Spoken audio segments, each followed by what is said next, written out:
नमस्कार, स्वागत है आप सभी का। सुबह 9 बजे की तमाम अहम खबरों के साथ मैं हूं प्रीति। आइए एक नजर डालते हैं हेडलाइंस पर। राजौरी के नौशेरा सेक्टर में सीमा पार से भारी गोलीबारी, एक महिला की मौत, एक जख्मी, भारत की तरफ से माकूल जवाब।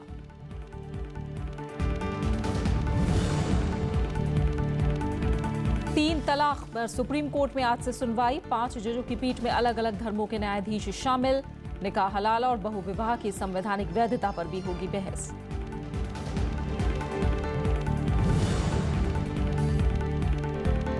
महाराष्ट्र ने कर्नाटक के लिए छोड़ा 2.5 अरब घन फीट पानी, सूखे से निपटने के लिए महीने भर में दूसरी बार मदद। कर्नाटक के 12 बांधों में महज 20% पानी।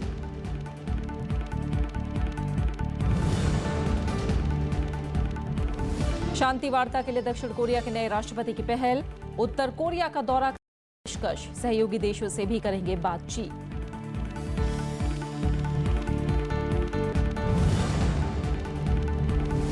और एशियाई कुश्ती चैंपियनशिप में भारत को कांस्य, हरप्रीत सिंह ने ग्रीको रोमन मुकाबले में जीता पदक, चीन के पहलवान को किया चित। पाकिस्तानी सेना ने एक बार फिर सीज फायर का उल्लंघन किया है। जम्मू कश्मीर के राजौरी जिले के नौशेरा सेक्टर में सीमा पार से गोलीबारी के दौरान एक महिला की मौत हो गई, जबकि एक नागरिक जख्मी है। भारत की तरफ से इस गोलीबारी का माकूल जवाब दिया जा रहा है। पाकिस्तानी सेना ने पुंछ और राजौरी सेक्टर में पिछले महीने 7 बार संघर्ष विराम का उल्लंघन किया था। 19 अप्रैल को पुंछ सेक्टर में संघर्ष विराम का उल्लंघन किया था और 17 अप्रैल को नौशेरा में अग्रिम चौकी पर मोर्टार दागे थे। पहले हमारे कलसियाँ और शेर मकड़ी एरिया जो फेंस के उस तरफ हैं, कुछ गांव हमारे उस साइड स्टार्ट हुई थी। उसके कुछ ही देर बाद में लाम फारवर्ड आर्मी की पोस्टों पे जो है वो शैलिंग स्टार्ट होगी और कोई 12 बजे के बाद एक वहाँ पे कैजुअल्टी हो गई, एक वुमेन की और एक आदमी की जो है वो इंजर्ड हुआ है, जो कि ख़तरे से बाहर है।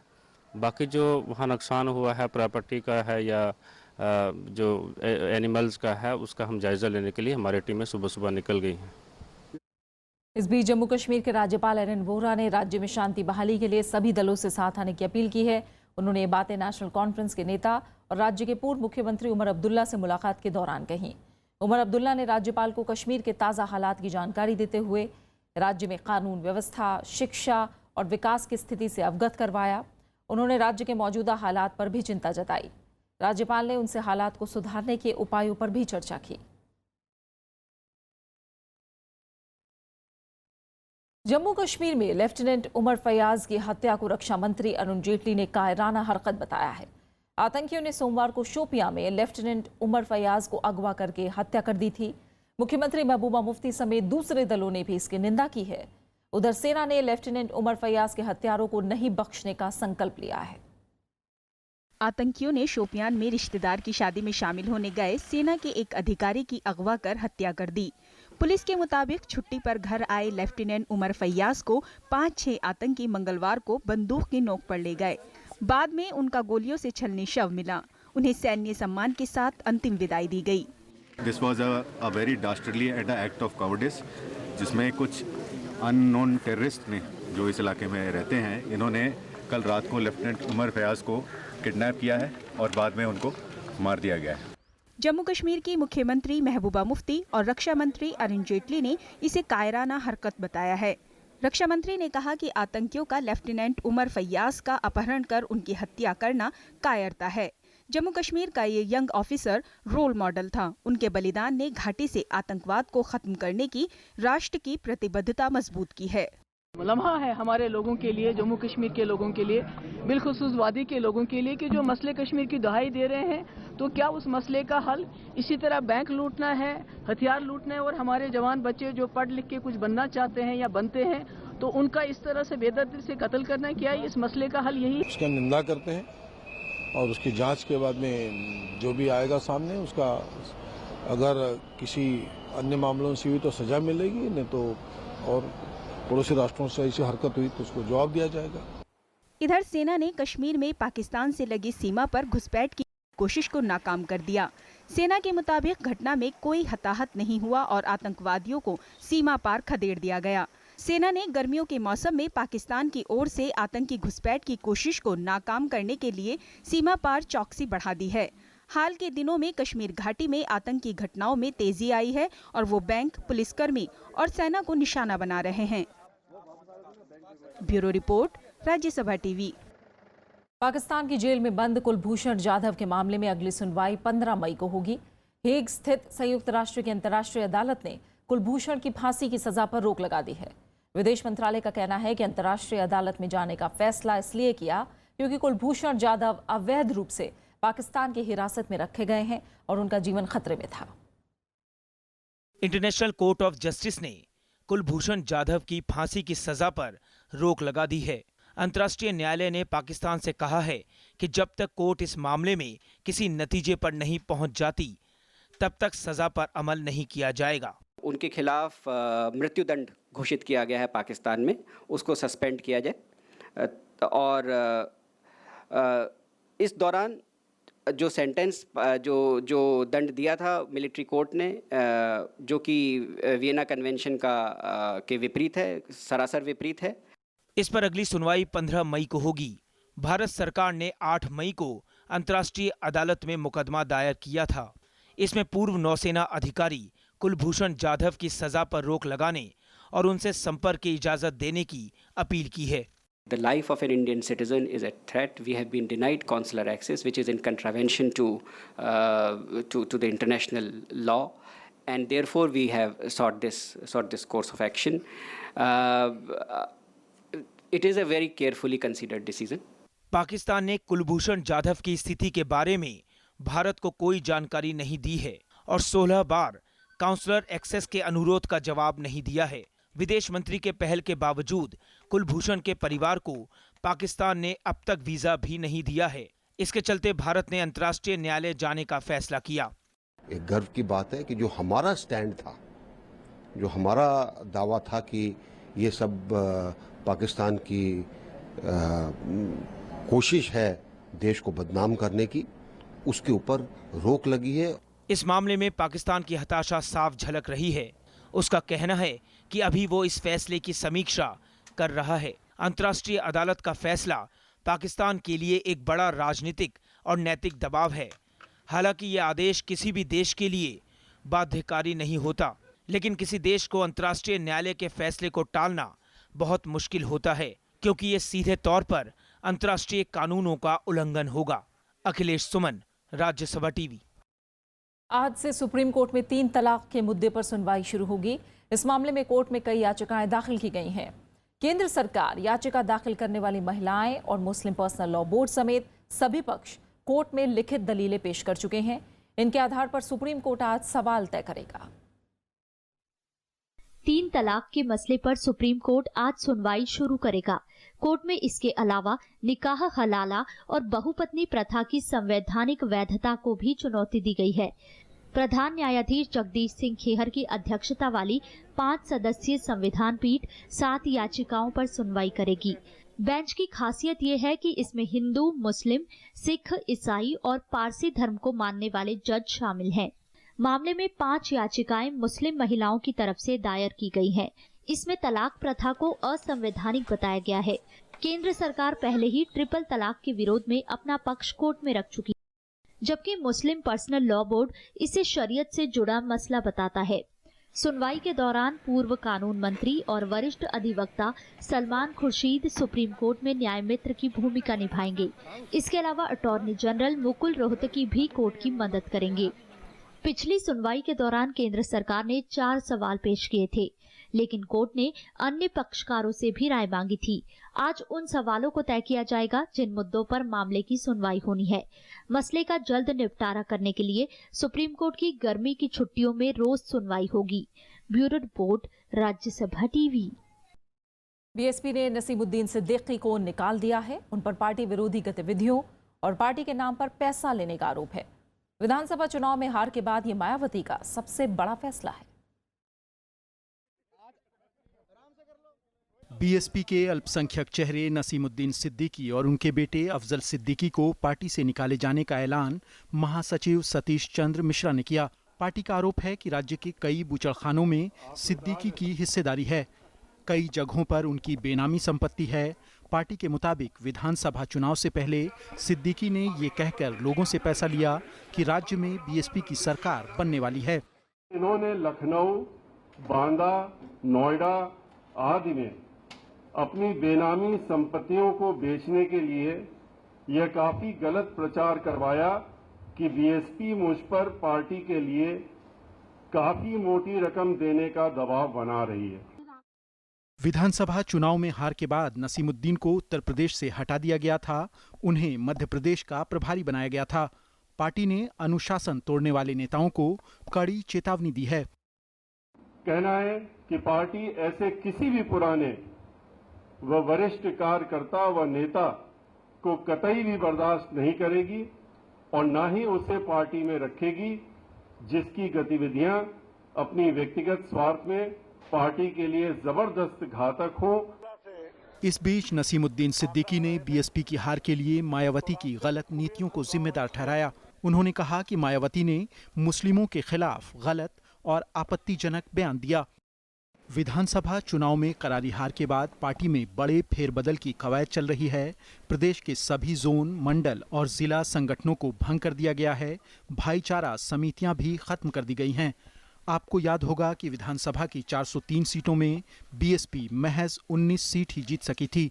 Bureau report, Rajya Sabha TV. आम आदमी पार्टी में खींचतान थम नहीं रही है। दिल्ली के बाद अब पंजाब में भी पार्टी के अंदर बगावत शुरू हो गई है। पार्टी से नाराज गुरप्रीत सिंह घुग्गी ने पार्टी की प्राथमिक सदस्यता से इस्तीफा दे दिया है। आम आदमी पार्टी ने घुग्गी की जगह भगवंत मान को पंजाब का संयोजक बना दिया है और उपकार सिंह संधू को पार्टी विरोधी गतिविधियों के आरोप में पार्टी से निकाल दिया है। इससे घुग्गी समेत राज्य इकाई के कई नेता नाराज हैं। बाय नेम किसी को बदनाम करने की कोशिश नहीं कर रहा हूं, किसी पे एलिगेशन नहीं लगा रहा हूं, मैं अपने मन की व्यथा बता रहा हूं। मैं रिटर्न में इस्तीफा भेज दूंगा। मीडिया में मैंने इस्तीफा दे दिया आम आदमी पार्टी की जो एक फंडामेंटल जो मेंबरशिप होती है उससे मैंने इस्तीफा दे दिया। आम आदमी पार्टी से निकाले गए नेता कपिल मिश्रा के अनशन का आज दूसरा दिन है। उनकी मांग है कि अरविंद केजरीवाल पार्टी नेताओं के विदेश दौरे की जानकारी सार्वजनिक करें। इस बीच पुलिस ने कपिल मिश्रा पर हमला करने वाले शख्स को गिरफ्तार कर लिया है। पार्टी नेता संजय सिंह ने कपिल मिश्रा पर तंज कसते हुए उन्हें बीजेपी का एजेंट बताया। इधर आज कपिल मिश्रा टैंकर घोटाले में एसीबी में अपना बयान दर्ज कराएंगे। आम आदमी पार्टी से निलंबित नेता कपिल मिश्रा अरविंद केजरीवाल के खिलाफ धरने पर बैठे हैं। उनकी मांग है कि केजरीवाल संजय सिंह, आशीष खेतान, दुर्गेश पाठक, आशुतोष और राघव चड्ढा के विदेशी दौरों की जानकारी सार्वजनिक करें। देखो, ये तीन बहाने बना रहे हैं। पहला बहाना बना रहे हैं कि मैं बीजेपी या मोदी का एजेंट हूँ। दूसरा बहाना बना रहे हैं कि ये कुमार विश्वास के चक्कर में हो रहा है। तीसरा बहाना बना रहे हैं कि आज ही क्यों बोल रहे हैं। तीनों बहाने, मैं किसी का भी एजेंट हूँ इस दुनिया में। विदेशी यात्राओं के दौरों की जानकारी तो दीजिए देश को। इसका इस सवाल से क्या लेना देना है? आप किसके पैसों से विदेश गए ये देश को बता दीजिए। इसमें ये इतनी बहानेबाजी की क्या जरूरत है? कोई बड़ी मुश्किल चीज़ बोली है क्या हमने? आम आदमी पार्टी के नेता संजय सिंह ने अपने विदेशी दौरे की जानकारी को सार्वजनिक किया है और कपिल मिश्रा पर बीजेपी की भाषा बोलने का आरोप लगाया है। वही भाषा बोली जा रही है जो भाषा बीजेपी बोलती है। अब आप देखिए, देशद्रोह, देशभक्ति का खेल कौन खेलता है इस देश में? बीजेपी खेलती है, आरएसएस खेलती है।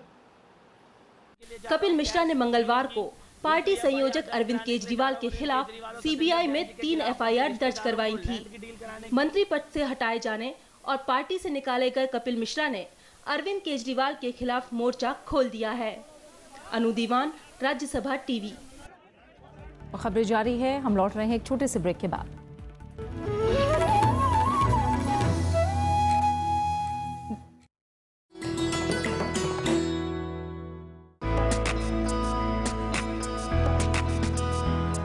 Gyan Chopper is the ancient version of Indian snakes and ladders. This intriguing game was popular among the old, the young, and the rulers as well. The chopper has its origin in the Jain philosophy. It tells the story of virtue, symbolized by the ladders rewarded. while the vices shown by the snakes are punished. Each square, in turn, also narrates some message of wisdom.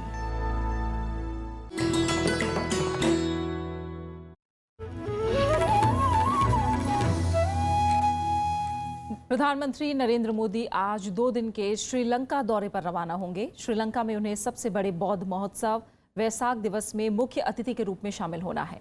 Colombo में 12 से 14 मई के बीच अंतर्राष्ट्रीय वैसाख दिवस महोत्सव का आयोजन किया जाना है।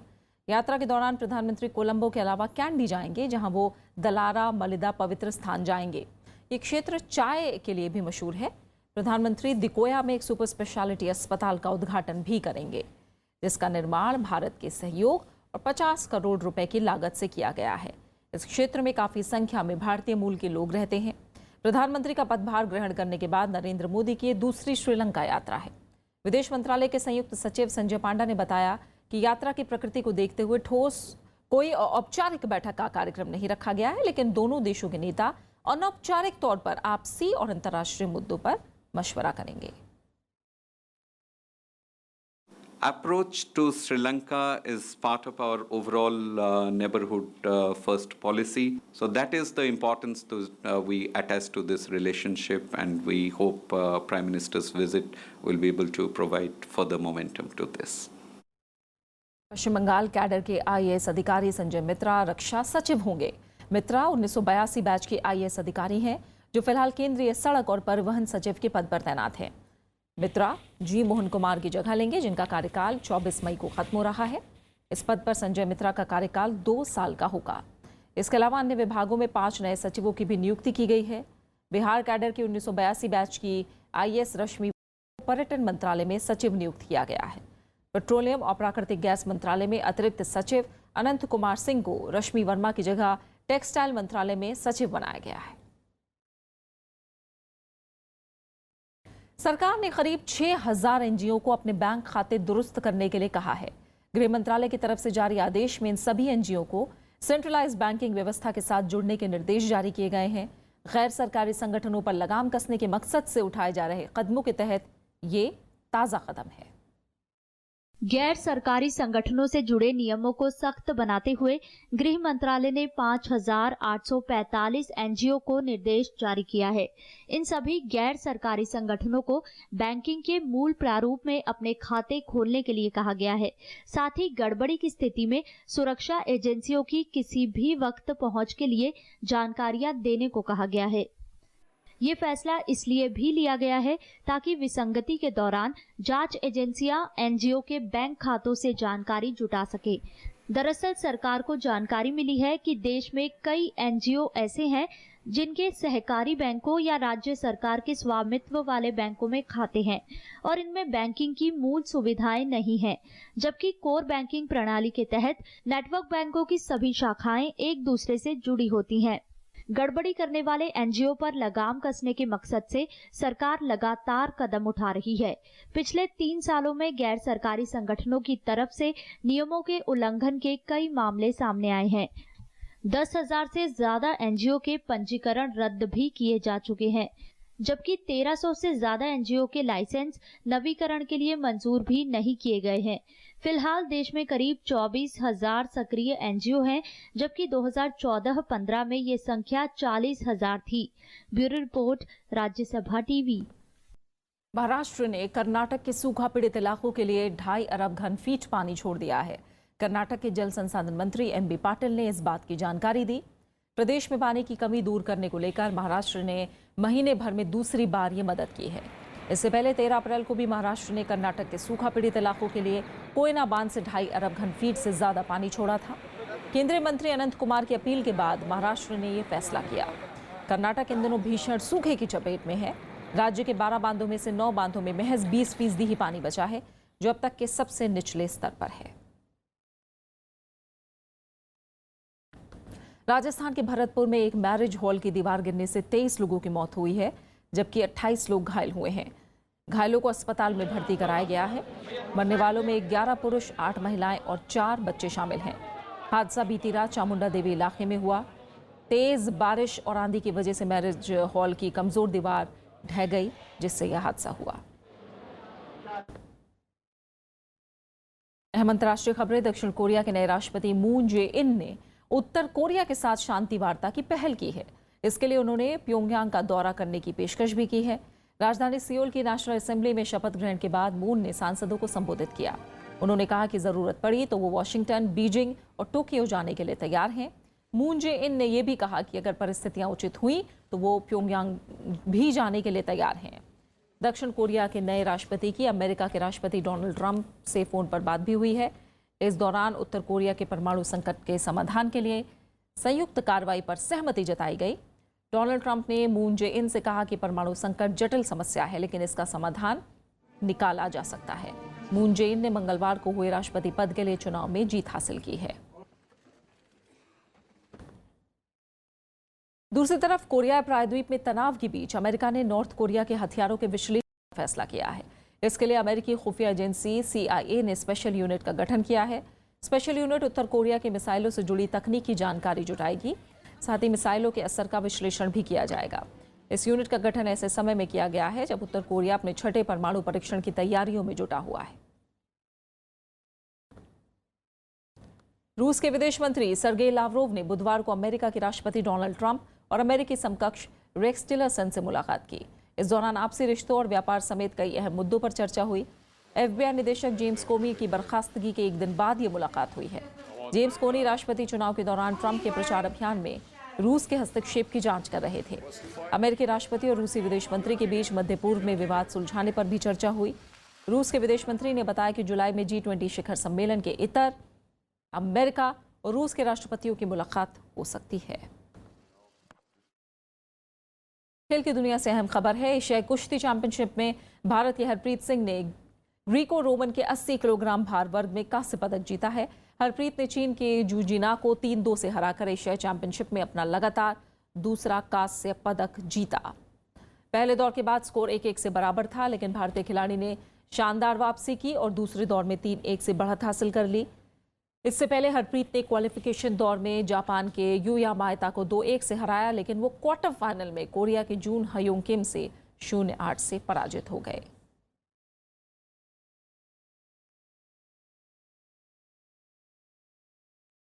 देहरादून में आयोजित विरासत महोत्सव का रंग दिन ब दिन परवान चढ़ता जा रहा है। बुधवार को उत्तराखंड और गोवा के लोकगीतों और नृत्यों के साथ ही मशहूर गजल गायिका पिनाज मसानी की प्रस्तुति ने दर्शकों का मन मोह लिया। देश के सबसे बड़े सांस्कृतिक आयोजनों में से एक विरासत की एक और शाम ने देहरादून वासियों को सांस्कृतिक रंगों से सराबोर कर दिया। बुद्ध पूर्णिमा की छुट्टी के मौके पर कार्यक्रम में दर्शकों की खासी भीड़ उमड़ी। उत्तराखंड की लोक विरासत यानी झोड़ा, चांचरी और छपेली की प्रस्तुति ने दर्शकों को पारंपरिक लोक जीवन की सैर कराई, तो गोवा के देखानी और मांडो लोकगीत और नृत्यों ने गोवा के पारंपरिक जीवन से रूबरू कराया। Basically, the aim of this group is to protect, preserve and promote the cultural heritage of Goa through song and dance. तो जो हम डांस करते हैं वो ऑथेंटिक करते हैं। We try our level best. फोक है और ट्राइबल है तो हम ट्राइबल के पास जाके पूरा सीख लेते हैं और that's how we do it. विरासत के मंच ने दर्शकों को फिर गजल की दुनिया के उस ताबिंदा सितारे से सामना कराया जिसे दुनिया शहजादी तरन्नुम के नाम से जानती है।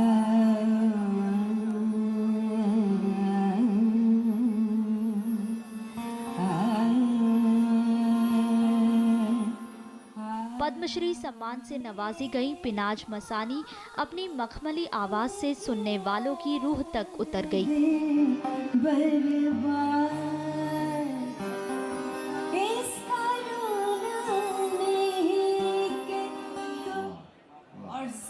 विरासत महोत्सव पिछले 22 सालों से देहरादून की जनता के सामने देश की शास्त्रीय और लोक विरासत की कड़ियों को जोड़ने का काम करता है। 28 अप्रैल को शुरू हुई विरासत की यात्रा 12 मई की शाम पूरी होगी। दीपक डोभाल के साथ ब्यूरो रिपोर्ट, राज्यसभा टीवी। अब बात खास शख्सियत की। उर्दू के मशहूर लेखक सादत हसन मंटो की आज जयंती है। मंटो फिल्म और रेडियो पटकथा लेखक और पत्रकार भी थे। मंटो का लेखन तमाशा कहानी से शुरू हुआ और टोबा टेक्स, पोल 2, घाटे का सौदा, खबरदार, बेखबरी का फायदा और पेशकश जैसी कई बेहतरीन कहानियों में बदस्तूर जारी रहा। मंटो की कई कहानियों के लिए उन पर मुकदमे भी किए गए। इन मुकदमों से मंटो परेशान तो हुए, लेकिन उन्होंने लिखना नहीं छोड़ा। 1936 में मंटो का पहला मौलिक उर्दू कहानियों का संग्रह आतिशबारे प्रकाशित हुआ। 19 साल के साहित्यिक जीवन में मंटो ने 230 कहानियां, 67 रेडियो नाटक, 22 शब्द चित्र और 70 लेख लिखे। फिल्मी दुनिया के मशहूर खलनायक सदाशिव अमरापुरकर की आज जयंती है।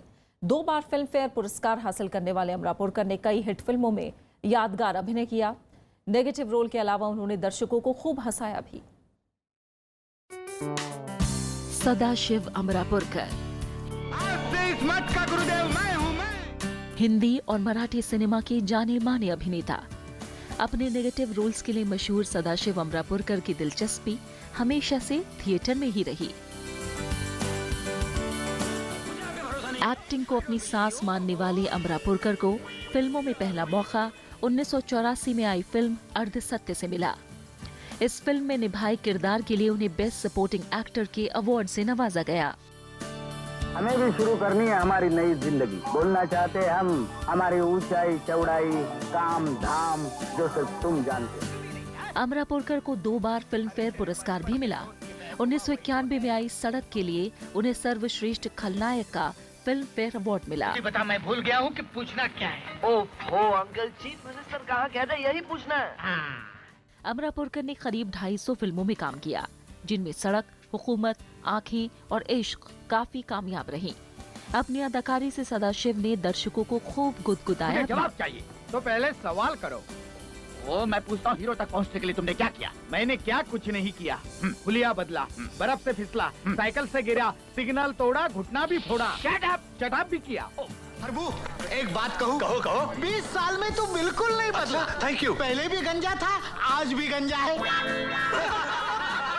साल 2013 में आई फिल्म बॉम्बे टॉकीज बतौर अभिनेता सदाशिव अमरापुरकर की आखिरी फिल्म थी। फिल्म जगत के इस बेहतरीन कलाकार ने 2014 में दुनिया को अलविदा कह दिया। अनुराग, क्या बात करते हैं? मुझे कसम से नहीं मालूम था कि तुझसे प्यार। Bureau report, Rajya Sabha TV. तुझे अच्छी तरह मालूम है कि वही औरत मेरी जिंदगी। तेरी कार लेकर मैं संगमपुर जाता था, किस लिए जाता था? है? और अब आखिर में हेडलाइंस। राजौरी के नौशेरा सेक्टर में सीमा पार से भारी गोलीबारी, 1 महिला की मौत, 1 जख्मी। भारत की तरफ से माकूल जवाब।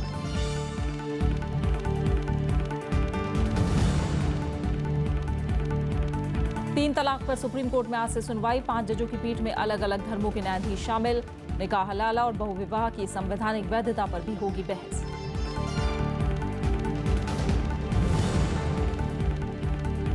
महाराष्ट्र ने कर्नाटक के लिए छोड़ा 2.5 अरब घनफीट पानी। सूखे से निपटने के लिए महीने भर में दूसरी बार मदद। कर्नाटक के 12 बांधों में महज 20% पानी।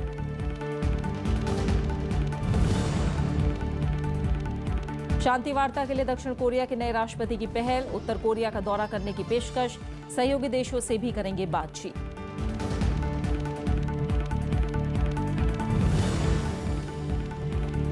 और एशियाई कुश्ती चैंपियनशिप में भारत को कांस्य। हरप्रीत सिंह ने ग्रीको रोमन मुकाबले में जीता पदक। चीन के पहलवान को किया चित।